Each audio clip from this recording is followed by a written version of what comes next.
Okay, so we're gonna make desktop wallpapers, YouTube. Just reminding you, I won't go over that again because it's gonna be boring. But we're gonna make, I'm gonna cough first, and then we're gonna make a 1440 by 900 pixel size image. So you go File, and then you screw up, and you go try it again, and you go File and New, and it brings up this little window, which is probably really hard to see. So I'm gonna zoom in, and once the magnifier behaves itself, you can see that we got some choices here. So I'm going to make my width, and sometimes when you start this up, it'll be inches. Here's the best way to screw up. Make it 1440 inches wide. You will destroy your computer. Like, well, I mean, if you brought in your own laptop, it's probably going to be okay. I should sit down so I'm not blocking. But these computers cannot survive an image in Photoshop that is 1440 inches wide. So make sure you select pixels. It's by default on mine, but probably not in yours. So 1440 by 900, so that's that. And all this other information you can just leave as default. There's not much reason for us to play around with that right now. So I'll click OK, and I'll get that size picture. So now I'm going to show you, we're going to make a wallpaper that has a certain style. I'm going to show you this particular style of wallpaper. I want you to have some style to your wallpaper. It doesn't have to be this style, but if you're not really confident with image composition and that kind of thing, then just emulate my style and that'll be fine. But there needs to be some kind of style here, some emulation of some styles. There's lots of other styles that I'll show you as well, but not in depth. I'll just kind of point to them and be like, hey, you're an artist? Cool, try this out. But this style is pretty easy to emulate. The style is you have a character that is in the foreground, and you've done a couple of things optically to make that character appear like that he's jumping out of the picture a little bit. So for example, Ovechkin is over top of this line here. That line is clearly in the background, and he is clearly in the foreground of that image. Also, there's this kind of this white gradient that goes up here.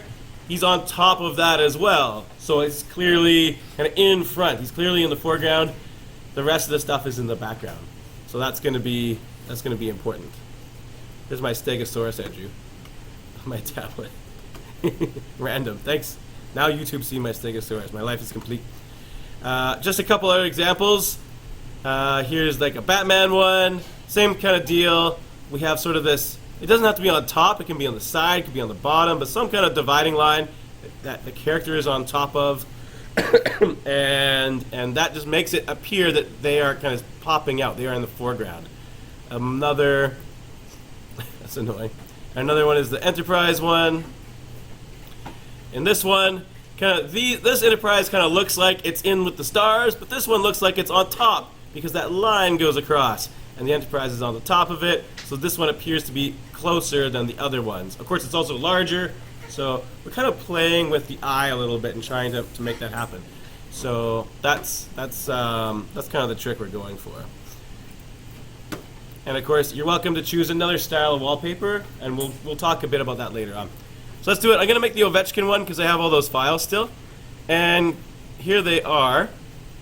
Guess what? I didn't cut out Ovechkin. I got a picture of Ovechkin that's already cut out. And you can find these if you go to Google. You can search for something in Google. Say you're looking for, I don't know, Charmander. And you go to images. If you want to find one that's already cut out, one way you can do is go to Search Tools, and then choose Color and Transparent. We've already mentioned this before, but now it's going to be really important. So these pictures possibly are PNG files, and you can tell if it's transparent because it's all got that checkerboard pattern in the background. Just looking for the ball. Oh yeah, sure. Is this the one? That's the one. Okay, so Thanks. I'll just take it down. And No worries. okay, Say hi to YouTube.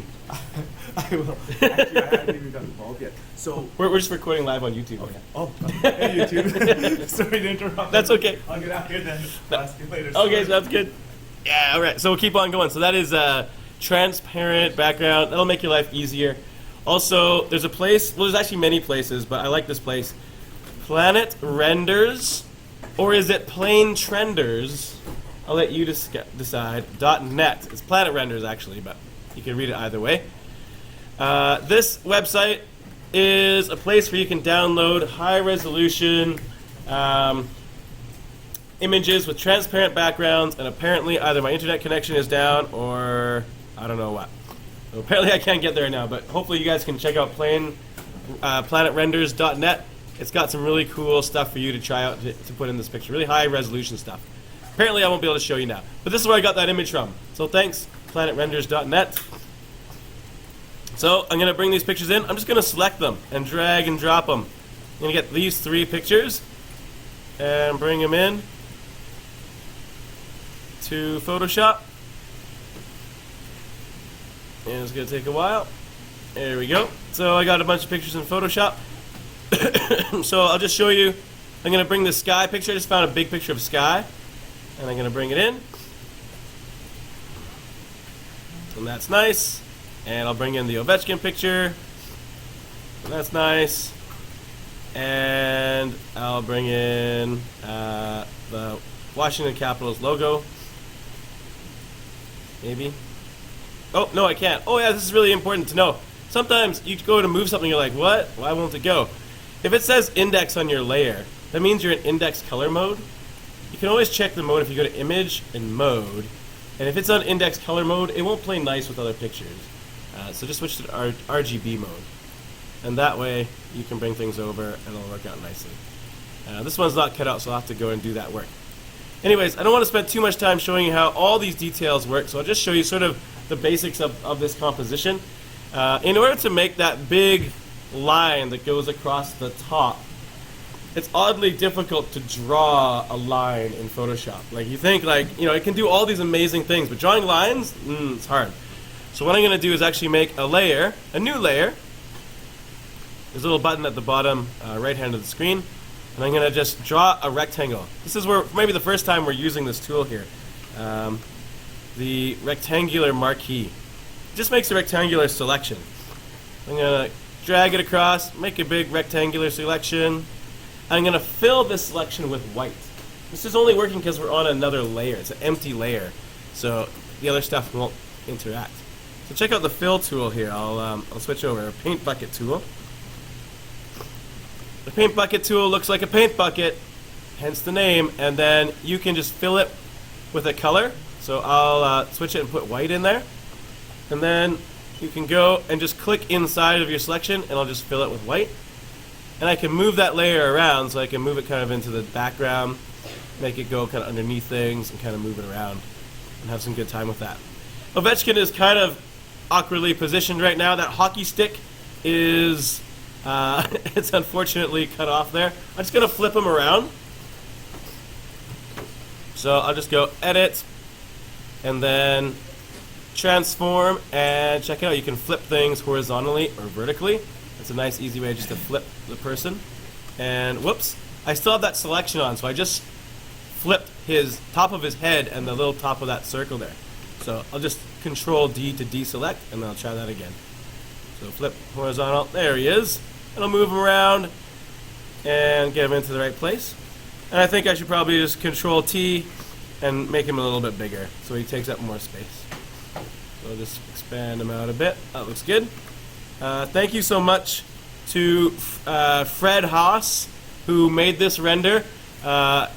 This is not for commercial purposes, so I'm going to delete his signature. But if I ever was to put this online somewhere, then I would thank Fred Haas at planetrenders.net somewhere and make sure he's okay with the idea of putting out this information and using this for my own personal purposes. I'll move Ovechkin just a little bit over more to the side so he doesn't like completely take up the whole space. I'll just kind of move things around. Alright, it's looking a little bit closer, and now Ovechkin looks kind of like he's popping out, but I really want to make this really clear. So what I'm going to do is I'm going to make a really strong division between this big rectangle-y thing and the bottom. We're just making a dark line across the bottom. I don't know the exact theory behind this, but it actually does an incredible job of making it look more 3D, making it pop out. I'm just going to make a really thin rectangular selection, and I'm going to do it on that layer with the rectangle. Wasn't quite thin enough for me. Try again. Probably should zoom in. That would be smart. I guess I'll call that good. And now I'm just going to use a brush and just black brush in some black here. Just make a brush, use black, and just like paint across there. It'll just fill it with black. And because I'm painting a layer behind, it'll kind of separate it. And now like it really starts popping out that he's on that side. So none of these things have been particularly exciting or new. This is just part of the style of this wallpaper. So I'm going to show you one of the new things that we're going to do in this project. So one of the criteria is going to be using layer styles. Layer styles are basically your, like, make this look professional button. They have a whole bunch of really exciting features that you can play with. So I'm going to add some layer styles to this white rectangle. To add layer styles, you just double click on your layer, somewhere in the blue, and it opens up this menu called Layer Styles. And there's just so much for you to play with. I've already spent a lot of time just talking, so I don't want to spend too much time, but you can just kind of play with these things and try it out. So for example, to make this look even more 3D, to make this look on top of the sky, I'm going to add a drop shadow to it. So I'm going to click the check mark and just kind of add this shadow, and you can kind of play with it. I'm going to zoom out a bit so you can kind of see what happens as I change things around. I can just add things and spread it out. You just kind of click on the different features, and it just makes a shadow on the back side of that picture. So if I zoom in, like you can see, it's added this shadow. And I didn't really do anything. I just kind of looked at the features and clicked and dragged things around. So now the white looks like it's on top of the blue sky, and because Ovechkin's in front of that, he really looks like he's in front. So that's an awesome use of layer styles. Layer styles can be overused, so be careful. They are a subtle tool, so don't go too crazy with them. But definitely try to incorporate layer styles into the wallpapers that you make. A really awesome place to put layer styles is in the text. And once you start doing it, everywhere you go, you will see layer styles. On every movie ad, on every commercial, on every like perfume ad in Cosmo magazine, like everywhere you'll look, it's like, oh look, it's that layer style. Because that's how people make professional text. So hey, how do you write text? Well, check it out. There's a little letter T here, stands for text. It's the text tool. I'll click on that, and you can start typing text out. If I click here, it's a little bit small, so I'll go and change it. I won't spend too much time messing around with the font. I'll just choose something pretty quickly. Kartika will be my font, whatever font that is. And then I'll just increase this size to like 60 point. All right, Alexander Ovechkin. Now, those colors are pretty boring, right? It'd be nice to kind of change this up. So you can change the color of the text just by clicking over here and change the colors by default, kind of the whatever font, or sort of whatever foreground color you have. If you want to pick a color that's in your picture, however, you don't actually have to click in here. If you want to get the Washington Capitals gold and blue, you can actually just move the mouse out and click on like the logo and get the actual blue color from their logo, or the gold color. And that's like Washington Capitals gold. So you can just go grab colors that are in your picture. Part of what makes this assignment work in the end is if you keep your colors to a minimum. Unless you're trying to make a rainbow colored thing, maybe for like a My Little Pony wallpaper or something. But if you're going for kind of a standard type wallpaper, then keep the colors kind of all contained within. So I'll make the text gold, and then you can do some fun things with it. I'd like to make this a little bit thicker, actually. I don't know what font I'll choose for that. Something a little thicker. What's that thick font? There's some. I'll go with this one here. Still not exactly what I want, but we'll say that's good enough. So now if you apply layer styles to text, it's just amazing the stuff you can do. I'll double click on the layer. And oops, I renamed it, so be careful. And you can just start doing stuff. Like if I add a drop shadow here, like look, it just like turns kind of 3D. Like it just looks professional. It just looks good. You don't have to do much. Just click on the checkbox. You can give it like a glow. So I can click outer glow. I'll choose the blue color from his jersey. Instead of zoom out here. And I'll just crank up the glow. And I don't think it's showing up too well, because it's on screen. But you can just like get the text to start like glowing around it and do some fun things with that. Personally, for text, I like stroke.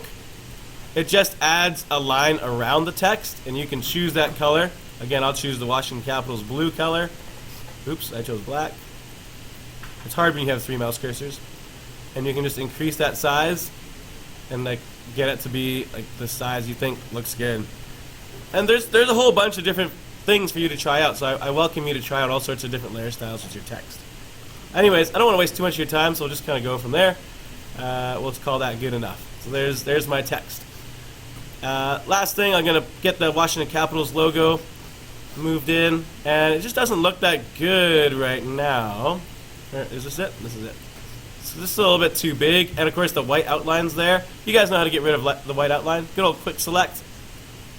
Oops, if I was on the right layer, it might help. Actually, I am on the right layer. I don't know what's going on with that.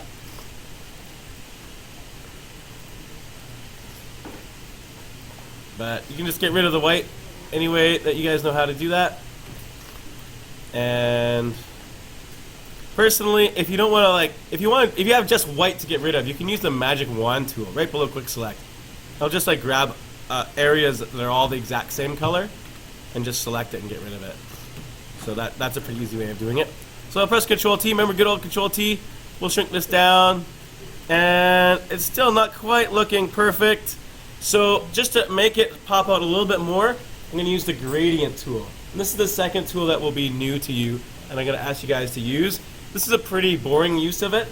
I'll show you later on some examples of more exciting uses, but not right now. Gradient tool, check it out. It's where the paint bucket tool was. You just click and hold the paint bucket tool. You'll see gradient tool.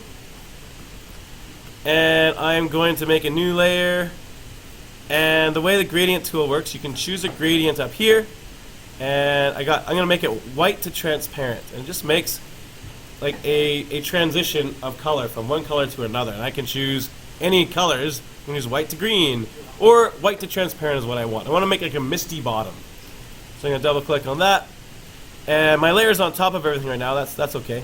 What you do to make your gradient is you have a cursor. You just click and drag and make a line. Everything below the line will be white. Everything above the line will be transparent. And between the inside the line, it'll transition. So if I let go here, it'll make that kind of effect. I can also go sideways. I can go diagonally. You can do a whole bunch of things.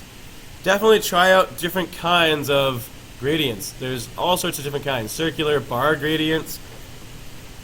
You can make a bar, for example. Looks kind of like a lightsaber. You can do some interesting things with it. So I'll be showing you some more examples of what we can do with these bar gradients. And I'll show you examples of how students use them in the past. Right now I'm just going to do that boring one that I did. So I'll just make a transition over that space. And I'm going to drop it down. Because right now it looks like he's in fog. But if you back that fog up all the way down below, it just kind of fades out that background and makes it just look a little more in the background. And it makes that Washington Capitals logo kind of pop out a little bit more. Whoops. I'll go to the Caps logo. And you know what? Let's throw a drop shadow on the Caps logo. I'll put a stroke on it too. We'll change the color to be maybe the gold, maybe the blue. Sure, we'll put a stroke around it. And drop shadow. Just to make that logo kind of pop out a bit more. And it's a little bit dark. So you can kind of play around with the settings and get it exactly the way you think it should be. And there you go, there's the final product. And by the end, it's starting to look like it's got some elements of 3D in it. It's really popping out. If you guys want to just recreate a similar wallpaper with that style using those tools, you can get a great mark with that. If you want to change it up and do different things, I'd like to see, like, not all of your wallpapers look like that, but try different things. Try making like this bar at the top be on the side or be on the bottom or going through the middle. Try and use gradient in different ways. But right now, just to get practice with these tools, just to give it a shot to kind of recreate something like this. And we're going to have quite a few days to do this. I think we're going to do 4 days for this project. And by the end, we'll have 3 wallpapers or Facebook banners made by the end of it. So there it is, folks. I'll save that video. I'll let you guys get to work.